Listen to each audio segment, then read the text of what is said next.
নমস্কার বন্ধুরা, আজ পড়ে শোনাব প্রখ্যাত সাহিত্যিক সুবোধ ঘোষের লেখা বহুরূপী। হরিদার কাছে আমরাই গল্প করে বললাম, শুনেছেন হরিদা কি কাণ্ড হয়েছে? উনানের মুখে ফুঁ দিয়ে আর অনেক ধোঁয়া উড়িয়ে নিয়ে হরিদা এবার আমাদের কথার জবাব দিলেন, না, কিছুই শুনিনি। জগদীশবাবু যে কি কাণ্ড করেছেন শোনেননি হরিদা? হরিদা, না রে ভাই, বড় মানুষের কাণ্ডের খবর আমি কেমন করে শুনব? আমাকে বলবেই বা কে? 7 দিন হলো এক সন্ন্যাসী এসে জগদীশবাবুর বাড়িতে ছিলেন। খুব উঁচু দরের সন্ন্যাসী, হিমালয়ের গুহাতে থাকেন। সারা বছরে শুধু একটি হরিতকি খান, এছাড়া আর কিছুই খান না। সন্ন্যাসীর বয়সও 1000 বছরের বেশি বলে অনেকেই মনে করেন। হরিদা, সন্ন্যাসী কি এখনো আছেন না চলে গিয়েছেন? আক্ষেপ করেন হরিদা, থাকলে একবার গিয়ে পায়ের ধুলো নিতাম। তা পেতেন না হরিদা, সে ভয়ানক দুর্লভ জিনিস। শুধু ওই একা জগদীশবাবু ছাড়া আর কাউকে পায়ের ধুলো নিতে দেননি সন্ন্যাসী। হরিদা, কেন? জগদীশবাবু একজোড়া কাঠের খড়মে সোনার বোল লাগিয়ে সন্ন্যাসীর পায়ের কাছে ধরলেন। তখন বাধ্য হয়ে সন্ন্যাসী পা এগিয়ে দিলেন, নতুন খড়ম পরলেন, আর সেই ফাঁকে জগদীশবাবু পায়ের ধুলো নিয়েছিলেন। হরিদা, বাহ, এ তো বেশ মজার ব্যাপার। হ্যাঁ, তাছাড়া সন্ন্যাসীকে বিদায় দেবার সময় জগদীশবাবু 100 টাকার একটা নোট জোর করে সন্ন্যাসীর ঝোলার ভেতরে ফেলে দিলেন। সন্ন্যাসী হাসলেন আর চলে গেলেন। গল্প শুনে খুব গম্ভীর হয়ে গেলেন হরিদা। অনেকক্ষণ চুপ করে রইলেন। আমরা কি বলছি বা না বলছি সেদিকে হরিদার যেন কান নেই। হরিদার উনানের আগুন তখন বেশ গনগনে হয়ে জ্বলছে। আমাদের চায়ের জন্য 1 হাঁড়ি ফুটন্ত জল নামিয়ে দিয়ে হরিদা তাঁর ভাতের হাঁড়িটাকে উনানে চড়ালেন। শহরের সবচেয়ে সরু এই গলিটার ভেতরে এই ছোট্ট ঘরটাই হরিদার জীবনের ঘর, আর আমাদের 4 জনের সকাল সন্ধ্যার আড্ডার ঘর। চা, চিনি আর দুধ আমরাই নিয়ে আসি। হরিদা শুধু তার উনানের আগুনের আঁচে জল ফুটিয়ে দেন। খুবই গরিব মানুষ হরিদা, কিন্তু কাজ করতে হরিদার প্রাণের মধ্যেই যেন একটা বাধা আছে। ইচ্ছে করলে কোনো অফিসের কাজ কিংবা কোনো দোকানের বিক্রিওয়ালার কাজ পেয়ে যেতে পারেন হরিদা, কিন্তু ওই ধরনের কাজ হরিদার জীবনের পছন্দই নয়। একেবারে ঘড়ির কাঁটার সামনে সময় বেঁধে দিয়ে আর নিয়ম করে নিয়ে রোজই একটা চাকরির কাজ করে যাওয়া হরিদার পক্ষে সম্ভব নয়। হরিদার উনানের হাঁড়িতে অনেক সময় শুধু জল ফোটে, ভাত ফোটে না।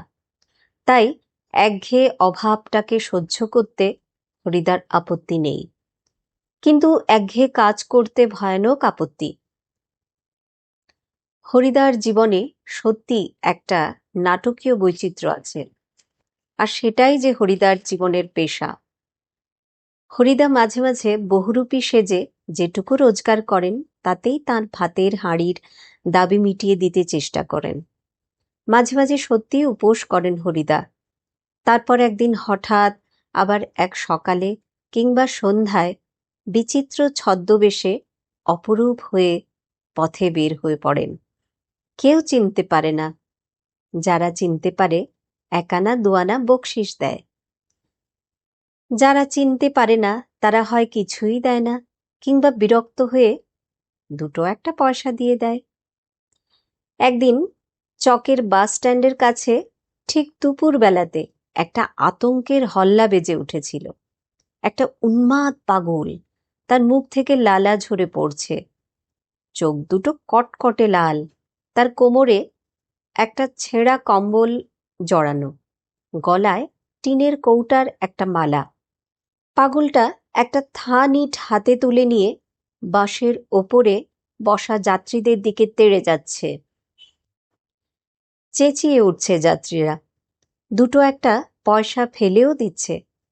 একটু পরেই বাসের ড্রাইভার কাশীনাথ ধমক দেয়, খুব হয়েছে হরি, এইবার সরে পড়ো, অন্যদিকে যাও। হ্যাঁ, ওটাকে একটা বহুরূপী?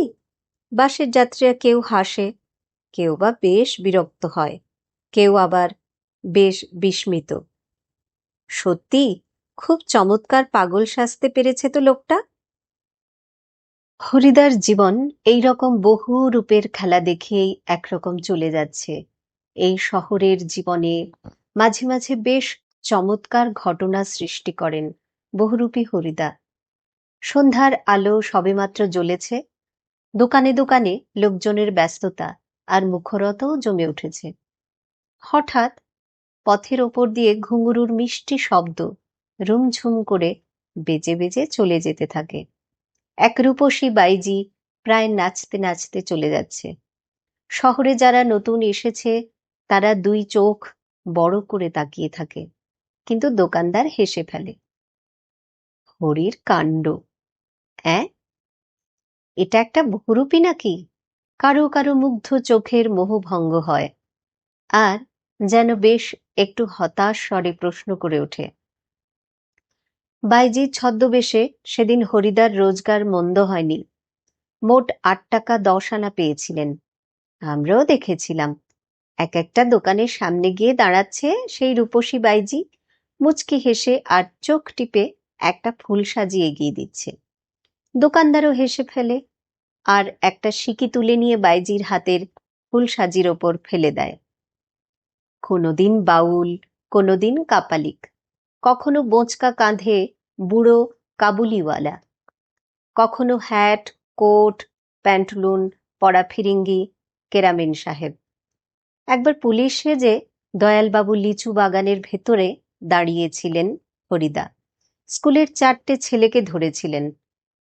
ভয়ে কেঁদে ফেলেছিল ছেলেগুলো, আর স্কুলের মাস্টার এসে সেই নকল পুলিশের কাছে ক্ষমা চেয়েছিলেন, এবারের মতো মাপ করে দিন ওদের। কিন্তু ৮ আনা ঘুষ নিয়ে তারপর মাস্টারের অনুরোধ রক্ষা করেছিলেন সেই নকল পুলিশ হরিদা। পরদিন অবশ্য স্কুলের মাস্টার মশাইয়ের জানতে বাকি থাকেনি কাকে তিনি ৮ আনা ঘুষ দিয়েছেন, কিন্তু মাস্টার মশাই একটুও রাগ করেননি, বরং একটু তারিফই করলেন। বাহ, সত্যি খুব চমৎকার পুলিশ সেজেছিল হরি। আজ এখন কিন্তু আমরা ঠিক বুঝতে পারছি না হরিদা এত গম্ভীর হয়ে কি ভাবছেন। সন্ন্যাসীর গল্পটা শুনে কি হরিদার মাথার মধ্যে নতুন কোনো মতলব ছটফট করে উঠেছে? ঠিকই, আমাদের সন্দেহ মিথ্যে নয়। হরিদা বললেন, আজ তোমাদের একটা জবর খেলা দেখাবো। আমাদের দেখিয়ে আপনার লাভ কি হরিদা? আমাদের কাছ থেকে একটা সিগারেটের চেয়ে বেশি কিছু তো পাবেন না। হরিদা, না, ঠিক তোমাদের দেখাবো না, আমি বলছি তোমরা সেখানে থেকো, তাহলে দেখতে পাবে। কোথায়? হরিদা, আজ সন্ধ্যায় জগদীশবাবুর বাড়িতে। হঠাৎ জগদীশবাবুর বাড়িতে খেলা দেখাবার জন্যে আপনার এত উৎসাহ জেগে উঠল কেন? হরিদা হাসেন। মোটা মতন কিছু আদায় করে নেব, বুঝতেই তো পারছো, পুরো দিনটা রূপ ধরে ঘুরে বেড়িয়েও ২-৩ টাকার বেশি হয় না। একবার বাইজি সেজে অবশ্যই কিছু বেশি পাওয়া গিয়েছিল, কিন্তু ওতেই বা কি হবে? ঠিকই বলেছেন হরিদা, সপ্তাহে বড়জোর একটা দিন বহুরূপী সেজে পথে বের হন হরিদা, কিন্তু তাতে ৭ দিনের পেট চলবার মতো রোজগার হয় না। হরিদা বলেন, না, এবার আর কাঙালের মতো হাত পেতে বকশিস নেওয়া নয়, এবার মারি তো গডার, লুটি তো ভাণ্ডার, একবারেই যা ঝেলে নেব, তাতে আমার সারা বছর চলে যাবে। কিন্তু সে কি করে সম্ভব? জগদীশবাবু ধনী মানুষ বটেন, কিন্তু বেশ কৃপণ মানুষ। হরিদাকে একটা যোগী সন্ন্যাসী কিংবা বৈরাগী সাজতে দেখে কত আর খুশি হবেন জগদীশবাবু? আর খুশি হলেই বা কত আনা বকশিস দেবেন? ৫ আনার বেশি তো নয়। হরিদা বলেন, তোমরা যদি দেখতে চাও তবে আজ ঠিক সন্ধ্যাতে জগদীশবাবুর বাড়িতে থেকো। আমরা বললাম, থাকবো। আমাদের স্পোর্টের চাঁদা নেবার জন্যে আজ ঠিক সন্ধ্যাতেই জগদীশবাবুর কাছে যাব। বড় চমৎকার আজকে এ সন্ধ্যার চেহারা। আমাদের শহরের গায়ে কতদিন তো চাঁদের আলো পড়েছে, কিন্তু কোনোদিন তো আজকের মতো এমন একটা স্নিগ্ধ ও শান্ত উজ্জ্বলতা কখনো চারদিকে এমন সুন্দর হয়ে ফুটে ওঠেনি। ফুরফুর করে বাতাস বইছে। জগদীশবাবুর বাড়ির বাগানের সব গাছের পাতাও ঝিরিঝিরি শব্দ করে কি যেন বলতে চাইছে। জগদীশবাবুর বাড়ির বারান্দাতে মস্ত বড় একটা আলো জ্বলছে। সে আলোর কাছে একটা চেয়ারের ওপর বসে আছেন জগদীশবাবু। সাদা মাথা, সাদা দাড়ি, সৌম্য শান্ত ও জ্ঞানী মানুষ জগদীশবাবু। আমরা আমাদের স্পোর্টের চাঁদার খাতাটিকে জগদীশবাবুর হাতে তুলে দিয়ে দাঁড়িয়ে আছি। চমকে উঠলেন জগদীশবাবু। বারান্দার সিঁড়ির দিকে তাকিয়ে জগদীশবাবুর দুই বিস্মিত চোখ অপলক হয়ে গেল। আমরাও চমকে উঠেছি বৈকি। আশ্চর্য হয়েছি, একটু ভয়ও পেয়েছি। কারণ সত্যি যে বিশ্বাস করতে পারছি না, সিঁড়ির কাছে এসে যে দাঁড়িয়েছে সে কি সত্যি হরিদা? ও চেহারা কি সত্যিই কোনো বহুরূপীর হতে পারে? জটাজুটোধারী কোনো সন্ন্যাসী নয়, হাতে কমণ্ডলু নেই, চিমটে নেই, মৃগচর্মের আসনও সঙ্গে নেই, গৈরিক সাজও নেই, আদুর গা, তার উপর একটি ধবধবে সাদা উত্তরীয়, পরনে ছোট বহরের একটি সাদা থান, মাথায় ফুরফুর করে উঠছে শুকনো সাদা চুল, ধুলো মাখা পা, হাতে একটা ঝোলা। সে ঝোলার ভিতরে শুধু একটা বই, গীতা। গীতা বের করে কি যেন দেখলেন এই আগন্তুক, তারপর নিজের মনেই হাসলেন। আগন্তুক এই মানুষটি যেন এই জগতের সীমার ওপার থেকে হেঁটে হেঁটে চলে এসেছেন। শীর্ণ শরীরটাকে প্রায় অশরীরী একটা চেহারা বলে মনে হয়। কি অদ্ভুত, উদাত্ত, শান্ত, উজ্জ্বল একটা দৃষ্টি এই আগন্তুকের চোখ থেকে ঝরে পড়ছে। উঠে দাঁড়ালেন জগদীশবাবু। আসুন। আগন্তুক হাসেন। আপনি কি ভগবানের চেয়েও বড়? জগদীশবাবু কিছু ভেবে বলেন, কেন? কেন আপনি এই কথা কেন বলছেন মহারাজ? আমি মহারাজ নই, আমি এই সৃষ্টির মধ্যে এক কণা ধুলি। কিন্তু আপনি বোধহয় 11 লক্ষ টাকার সম্পত্তির অহংকারে নিজেকে ভগবানের চেয়েও বড় বলে মনে করেন, তাই ওখানেই দাঁড়িয়ে আছেন, নেমে আসতে পারছেন না। সেই মুহূর্তে সিঁড়ি ধরে নেমে যান জগদীশবাবু। আমার অপরাধ হয়েছে, আপনি রাগ করবেন না। আগন্তুক আবার হাসেন। আমি বিরাগী, রাগ নামে কোনো রিপু আমার নেই। ছিল একদিন, সেটা পূর্বজন্মের কথা। জগদীশবাবু, বলুন এখন আপনাকে কিভাবে সেবা করব? বিরাগী বলেন, ঠান্ডা জল চাই, আর কিছু চাই না। ঠান্ডা জল খেয়ে নিয়ে হাঁপ ছাড়েন বিরাগী। এদিকে ভবতোষ আমার কানের কাছে ফিসফিস করে, না না, হরিদা নয়, হতেই পারে না, অসম্ভব। হরিদার গলার স্বর এরকমেরই নয়। বিরাগী বলেন, পরম সুখ কাকে বলে জানেন? সব সুখের বন্ধন থেকে মুক্ত হয়ে যাওয়া। ভবতোষের কানের কাছে মুখ এগিয়ে দিয়ে অনাদি বলে, শুনছ তো, এসব ভাষা কি হরিদার মুখের ভাষা হতে পারে? জগদীশবাবু ততক্ষণে সিঁড়ির ওপরে বসে পড়েছেন। বোধহয় বিরাগীর পা স্পর্শ করবার জন্যে তার হাত দুটো ছটফট করতে শুরু করেছে। জগদীশবাবু বলেন, আমার এখানে কয়েকটা দিন থাকুন বিরাগীজি, আপনার কাছে এটা আমার প্রাণের অনুরোধ। দুই হাত জোর করে বিরাগীর মুখের দিকে তাকিয়ে থাকেন জগদীশবাবু। বিরাগী হাসেন। বাইরে খোলা আকাশ থাকতে আর ধরিত্রীর মাটিতে স্থান থাকতে আমি এক বিষয়ীর দালান বাড়ির ঘরে থাকবো কেন, বলতে পারেন? বিরাগীজি, জগদীশবাবুর গলা স্বরের আবেদন করুণ হয়ে ছলছল করে। বিরাগী বলেন, না, আপনার এখানে জল খেয়েছি, এই যথেষ্ট। পরমাত্মা আপনার কল্যাণ করুন, কিন্তু আপনার এখানে থাকা আমার পক্ষে সম্ভব নয় জগদীশবাবু। তবে অন্তত একটু কিছু আজ্ঞা করুন, যদি আপনাকে কোনো। বিরাগী, না না, আমি যার কাছে পড়ে আছি তিনি আপনার চেয়ে কিছু কম নয়, কাজেই আপনার কাছে আমার তো কিছু চাইবার দরকার হয় না। জগদীশবাবু, তবে কিছু উপদেশ শুনিয়ে যান বিরাগীজি, নইলে আমি শান্তি পাব না।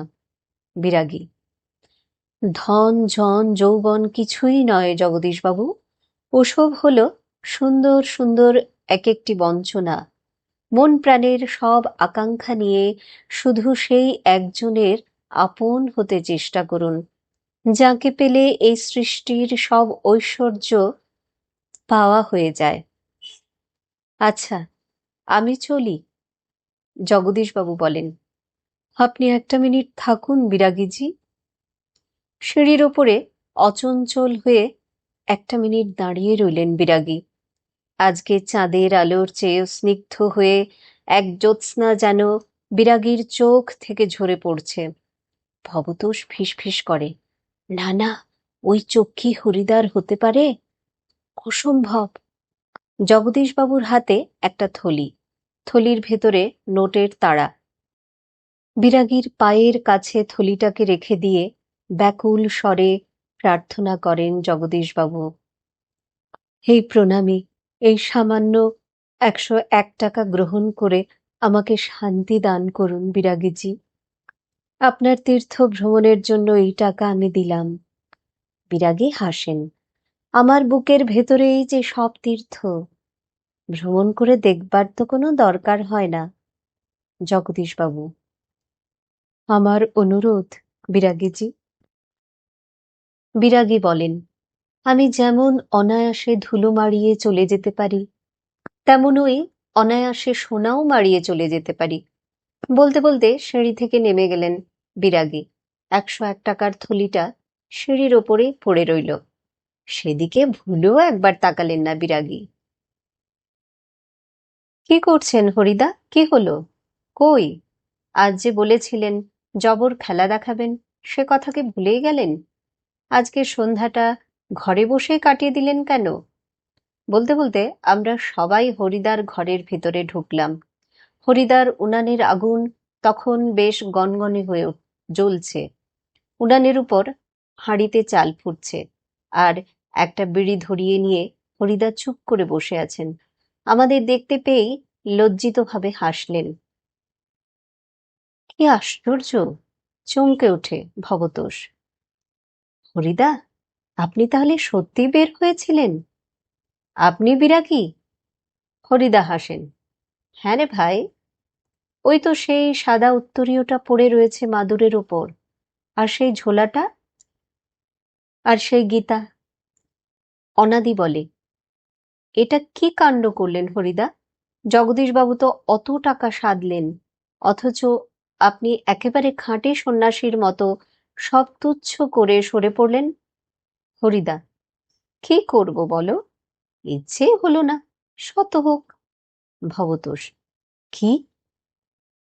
হরিদা, শত হোক, একজন বিরাগী সন্ন্যাসী হয়ে টাকা ফাঁকা কি করে স্পর্শ করি বলো? তাতে যে আমার ঢং নষ্ট হয়ে যায়। কি অদ্ভুত কথা বললেন হরিদা। হরিদা, এ কথার সঙ্গে তর্ক চলে না, আর বুঝতে অসুবিধা নেই। হরিদার জীবনের ভাতের হাঁড়ি মাঝে মাঝে শুধু জল ফুটিয়েই সারা হবে। অদৃষ্ট কখনো হরিদার এই ভুল ক্ষমা করবে না।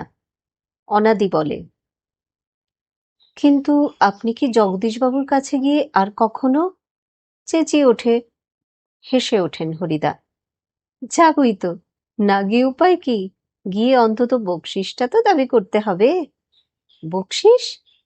চেঁচিয়ে ওঠে ভবতোষ, সেটা তো বড় জোর 8 আনা কিংবা 10 আনা। হরিদা বিড়ি মুখে লজ্জিতভাবে হাসেন। কি করা যাবে বলো? খাঁটি মানুষ তো নয়, এই বহুরূপীর জীবন এর বেশি কি আশা করতে পারে? নমস্কার।